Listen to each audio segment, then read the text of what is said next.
খালি ফকেট এবং বেকারত্ব তোমাকে যা শিখাবে, এই পৃথিবীর কোনো বই তা তোমাকে শিখাতে পারবেই না।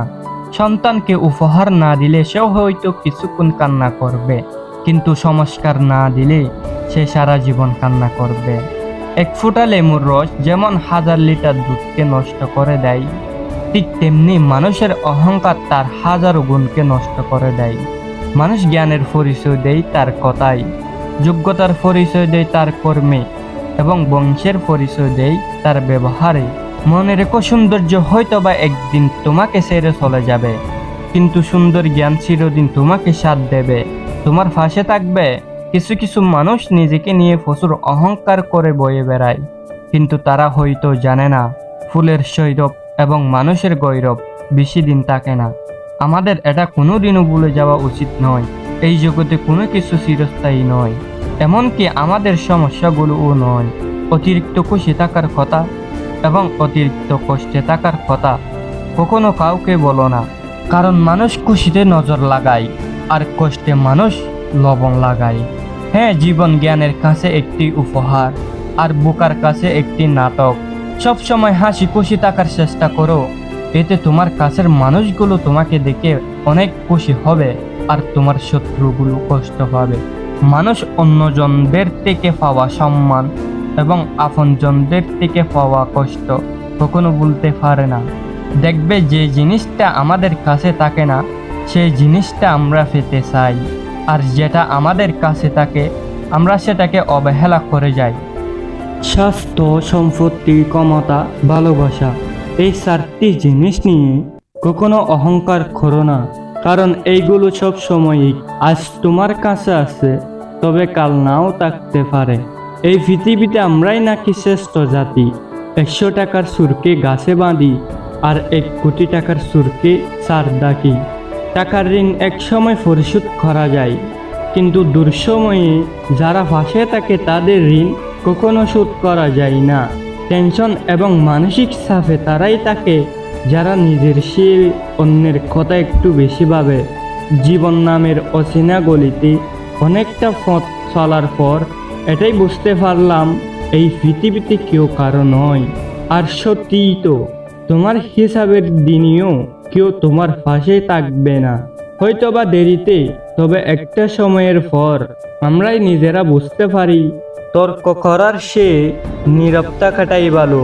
জীবনে যদি বারবার আঘাত পেতে থাকো তাহলে নিজেকে দোষী ভেবো না। যে গাছের ফল যত মিষ্টি হয় সেই গাছে তত বেশি পাথর ছুঁড়ে মারা হয়। মনে রেখো, যারা স্বার্থপর তারা কখনো আপন হয় না, কারণ স্বার্থ শব্দটির পরেও পর শব্দটি থেকে যায়। উপরওয়ালার দেওয়া সব থেকে বড় উপহার তোমার জীবন, তাই এটাকে দুঃখে কষ্টে কাটিও না। যতটা পারো হাসি খুশি এবং সুখের সাথে জীবনটাকে অতিবাহিত করো। এই পৃথিবীর সুন্দরতম দৃশ্য হচ্ছে কারো মুখে হাসি দেখা, আর তার সেও ভালো লাগে যখন জানতে পারবে তোমার কারণে তার মুখে হাসি ফুটেছে। যেই পৃথিবী তোমার কাছে এতই প্রিয়, সেই পৃথিবী থেকে তুমি একদিন পালিয়ে বাঁচতে চাইবে, কিন্তু বাঁচতে চাইলেও বাঁচতে পারবেই না, কারণ এই পৃথিবীতে শুধুমাত্র যৌবন এবং ক্ষমতাকে মূল্যায়ন করে। কিছু কথা বলার আগে সময় ফুরিয়ে যায়, কিছু স্বপ্ন দেখার আগে ঘুম ভেঙে যায়। জীবনে যতই বড় হবে ততই বুঝতে পারবে প্রয়োজন ছাড়া এই পৃথিবীতে কেউ আপন হয় না। নিজের হতাশার জন্য কখনো অন্যকে দায়ী করো না, বরং নিজেকে দায়ী করো অন্যের থেকে অতিরিক্ত আশা করার জন্য। বর্তমান সমাজটা এমন, সৎ মানুষগুলো অবহেলিত আর অসৎ মানুষগুলো সম্মানিত।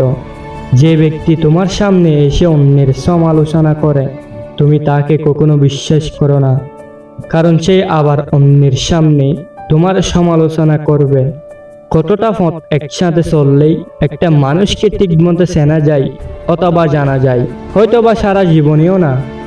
হয়তোবা মানুষের অতীতকে পরিবর্তন করা যায় না, কিন্তু ভবিষ্যৎকে সুন্দর করে সাজানো যায়। কখনো ছোট কাজ করতে লজ্জা পেও না, কারণ মানুষ এই ছোট কাজ না করার জন্য অনেক বড় কাজ কেউ করতে পারে না। আর যারা এখন অনেক বড় জায়গায় পৌঁছেছে তারা একদিন এই ছোট ছোট কাজ করেই কিন্তু বড় জায়গায় পৌঁছেছে। এই পৃথিবীর প্রত্যেকটা মানুষের জীবনে একটা করে গল্প আছে। অতীতে ফিরে গিয়ে সে গল্পের শুরুটা কখনো পরিবর্তন করা সম্ভব নয়, কিন্তু তুমি চাইলে তুমি চেষ্টা এবং তোমার আত্মবিশ্বাস দিয়ে ওই গল্পের শেষটা নতুন করে সাজিয়ে তুলতে পারবে।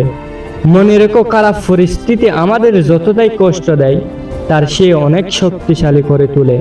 তোমার কাছে একটাই অনুরোধ, তুমি যে জিনিসটা সত্যি মন থেকে চাও তার ব্যাপারে কখনো হাল ছেড়ে দিও না। এই সমাজ হয়তো শুরুতে সাথ দেবে না, কিন্তু শেষে প্রশংসা করতেও ছাড়বে না। কাউকে খুব বেশি ভালো মন্দ বোঝাতে যেও না, কারণ এইতে তুমি তার কাছে খারাপ হয়ে যাবে। বরং তাকে ছেড়ে দাও। সে যখন টকবে অথবা বিপদে পড়বে তখন সে এমনিতে তোমার মূল্যটা বুঝতে পারবে। জীবনে কিছু মানুষ খুশি দেয় এবং কিছু মানুষ শিক্ষা দেয়। মনে রেখো, শিক্ষাটাও প্রয়োজন। ভালো থাকবেন, সুস্থ থাকবেন, নিজের খেয়াল রাখবেন। আল্লাহ হাফেজ।